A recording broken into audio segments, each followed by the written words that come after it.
এই মুহূর্তে শীতের তরতাজা খবর, বকখালির বকরুদ্দিন মহাশয় তিনি একটি কম্বলে শীত না যাওয়ায় কম্বলের উপরে কম্বল, কম্বলের উপরে কম্বল তিনি চাপাতেই থাকেন। এইভাবে তিনি কম্বলের নিচেই মারা যান এবং সকালবেলা তার দেহ তার বাড়ির লোক উদ্ধার করে এবং তাকে আবার তার উপরে কম্বল চাপিয়েই উদুম মারধর করতে থাকে।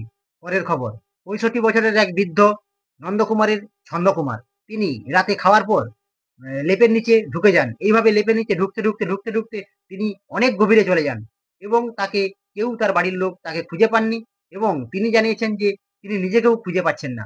এই মুহূর্তে হলদিয়ার তরতাজা খবর, একটি বাইক দুর্ঘটনায় ৩ জন গুরুতর আহত হয়েছেন এবং আমাদের ওখানে প্রত্যক্ষদর্শীরা জানিয়েছেন যে ওখানে কেউ কিছু দেখেনি এবং আমরা খবর পেয়েছি যে তিনি মানে ৩ জন কেউ নাকি বাইক চালাতে চাইছিল না ঠান্ডার জন্য এবং এইভাবেই তারা পিছাতে একদম পিছিয়ে যান এবং গাড়ি সামনে চলে যায়। এইভাবেই দুর্ঘটনাটি ঘটেছে এবং শীতের খুব তরতাজা খবর যে ঠান্ডায় সবাই গরম করার জন্য সবাই মদের আশ্রয় নিচ্ছেন।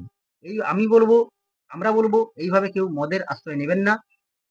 কিন্তু এক্সারসাইজ করেও ঠান্ডা কমানো যাবে। দাদা দাদা 60 বানাবো না 30?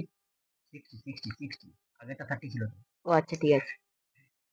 তবে আপনারা কেউ মদের আশ্রয় নেবেন না। আপনারা সবাই এক্সারসাইজ করুন। এক্সারসাইজ করলে শরীর স্বাস্থ্য মন সবকিছুই ভালো থাকে এবং রাতে ঘুমও ভালো হয়। তাই মদের আশ্রয় কেউ নেবেন না। হাত জোড় করে বলছি আপনারা কেউ মদ খাবেন না ঠান্ডাতে।